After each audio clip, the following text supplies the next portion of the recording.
સપ્રેમ સાહેબ બંદગી સાહેબ, આ અવનીના મહાપુરુષોએ મનુષ્યના જીવનમાં શું અણમોલ છે, શું મહત્ત્વનું છે, એ મહત્ત્વની એક સંપત્તિ, એ મહત્ત્વના અણમોલ રત્નો, મહત્ત્વનું આપણા જીવનનું ભાથું આપણને એમની વાણીમાં વર્ણવીને આપ્યું છે.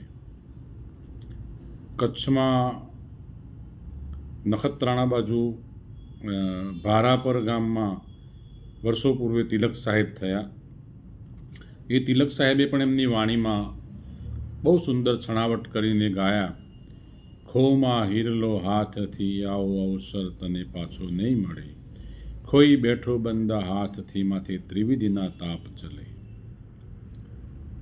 હે માનવ, તને આ મનખા જન્મરૂપી હીરો, એક મનુષ્ય યોની, મનુષ્યનું કલેવર પ્રાપ્ત થયું છે, એ અણમોલ છે. મારી દ્રષ્ટિ અનુસાર હું મહાપુરુષોએ જે હીરો આપણને દર્શાવ્યો છે, હું 3 રીતે એનું થોડુંક વિશ્લેષણ કરવા માગું છું મારા મત અનુસાર. એક તો મનુષ્ય યોની પ્રાપ્ત થવી.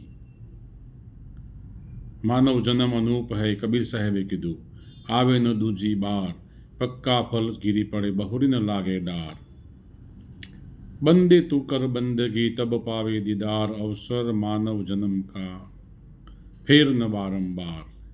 એટલે એક મનુષ્ય જન્મ પ્રાપ્ત થવો એ પણ એક અણમોલ છે, એટલે હીરા સમાન છે. હીરો જ્યાં ત્યાં આપણને જોવા ન મળે, એ ઝવેરીના ત્યાં સાચવીને રાખેલો હોય, એમ મનુષ્યોની પ્રાપ્ત થવી એક હીરાનો અવસર છે. તિલક સાહેબે એ ભજનમાં વાત કરી કે મોતી પડ્યું મેદાનમાં, ઓલ્યા મૂર્ખાને ગમે એની ક્યાંથી પડે, પણ સંત ઝવેરી કોઈ પારખી, એ તો લોઢાને કંચન કરે. લોઢાને કંચન કરવું એટલે જડતા રૂપ વિચારો, જડતા રૂપ મતીને ચેતનવંતી બનાવવી, એને લોઢાને કંચનની વાત કરી. સંતના પારસ રૂપ વૈચારિક સ્પર્શથી, સંતના પારસ રૂપ સાનિધ્યથી એ જડતાના વિચારો ચેતનવંતા બની જાય, સ્વરૂપ તરફ આપણને જઈને ઠેરાવી દે. એમાં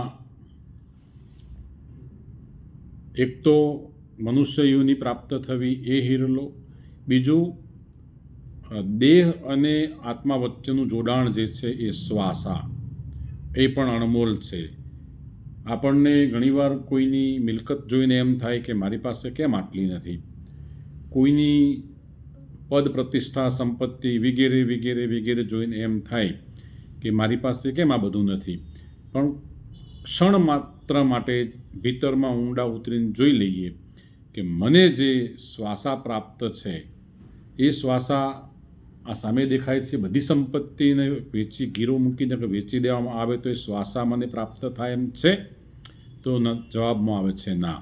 તો એ બધા કરતાં અણમોલ એક શ્વાસ છે આપણો, એટલે એ શ્વાસારૂપી હિરલો છે. અને ત્રીજો હિરલો એટલે આત્મ હિરલો, આત્મધન, ચૈતન્યની વાત કરી કે જે ઉત્કૃષ્ટ, સૌથી સર્વોત્તમ એ અણમોલ છે.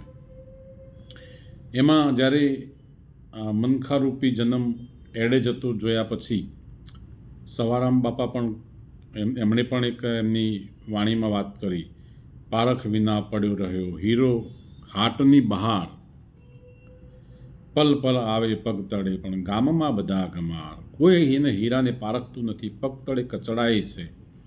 એમ મનુષ્ય જન્મ એળે જાય છે, ગામમાં બધા ગમાર, કોઈ હીરો ન પારખે, અહર્નિશ આવે ને જાય, વળી નજરોથી નિરખે, જોતા જ જાય છે, જોતા જ જાય છે, પારખ નથી થતી. દાસ સવો દિલ સત કહે, નિર્ધન રહ્યા નર નાર. આ પારખ વગર નિર્ધન થઈ ગયા. જે આ પારખ રામ રતન ધન પાયો, એ ધનવાન થઈ ગયા. તો સવારામ બાપાએ પણ આ એક સુંદર વાત કરી. પછી સુરદાસ થયા આગ્રા આ બાજુ, એમણે પણ એક સુંદર વાત કરી.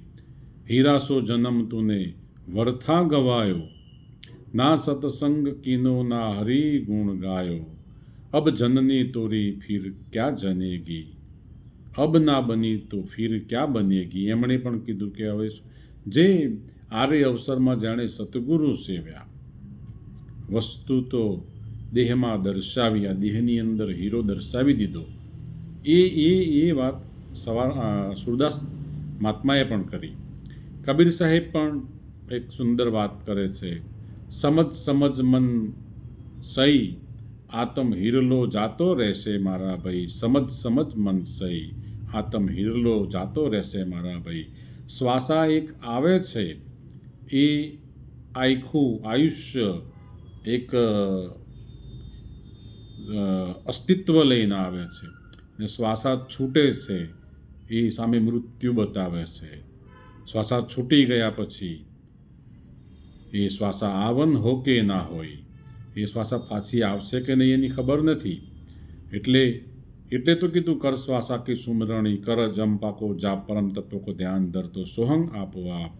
એ સોહંગ કોયા પવન મેં બાંધો મેર સુમેર, ब्रह्म गांठ हृदय धरो ईस्विद माला फेर, माला श्वासो श्वास की फेरेंगे कोई दास, 84 भर में नहीं कटे काल की फांस. આ વાત કરી સાહેબે. દેવાયત પંડિત મહારાજ થઈ ગયા. અમારા અરવલ્લીમાં દેવરાજ ધામ છે, એ અરવલ્લીનો એક ગિરનાર છે, તો ત્યાં દેવાયત દાદા થયા. એમણે પણ કીધું કે હિરલાને મેલીને પથરા મત સેવો ભાઈ. હિરલાને મેલીને પથરા એટલે હિરલો એટલે ચેતન અને પથરા એટલે જડભાવ. તમે તમારી જડતા છોડી દો અને ચૈતન્ય જીત દેખું તીત તો સાહેબ સચરાચર છે, એ પારખ પર આવી જાઓ અને જડતા છોડી દો. કારણ કે પથરા તો ઉપર ભીના ને ભીતર કોરા, એટલે એ તથાકથિત એ રંગ છે. રહેણી વિના રંગ લાગે નહીં, ભલે વાંચે ભાગવત ને ગીતા, પતંગિયો રંગ પાર ન પાવે અધવચ્ચે ઉડી જાતા. આગળ એક અજ્ઞાત સંત, એમની એક વાણી મેં સાંભળેલી છે. તો મનવારે હરીને ભજી લેને, હાથે આવ્યો હિરલો ને આળસમાં ખોયો, ઉમર જાવે રે મનવા તારી ઉમર જાવે, હાથે આવ્યો હિરલો ને તે આળસમાં ખોયો. અહીં પણ આ હિરલાની વાત થઈ છે. ખીમ સાહેબ થઈ ગયા. ભાણ સાહેબના બુંદના દીકરા હતા અને નાદના શિષ્ય પણ હતા. એ ખીમ સાહેબે પણ સુંદર વાત કરી. અબ આતમ હિરલા પાયા, ઘટ મેં માલ અમૂલક ભર્યો. જો આગળ મેં ઘટની વાત કરી, આ દેહની અંદર અમૂલક માલ ભર્યો છે એ વાત કરી, નકરા હીરા પડ્યા છે. ઘટ મેં માલ અમૂલક ભર્યો, જુગતે જોગ કમાયા રે, જન્મ સુધારણ સદગુરુ ભેટ્યા, ફિર ઘાટ ઘડાયા રે, સંતો આતમ હિરલા પાયા, સંતો આતમ હિરલા પાયા. તો આતમ હિરલો એટલે આપણી અહર્નિશ આપણા ભેળો હોવા છતાં એની આપણને પારખ નથી. તો આતમ હિરલો પારખી જાય એટલે વાત પૂરી. સાહેબ બંદગી સાહેબ.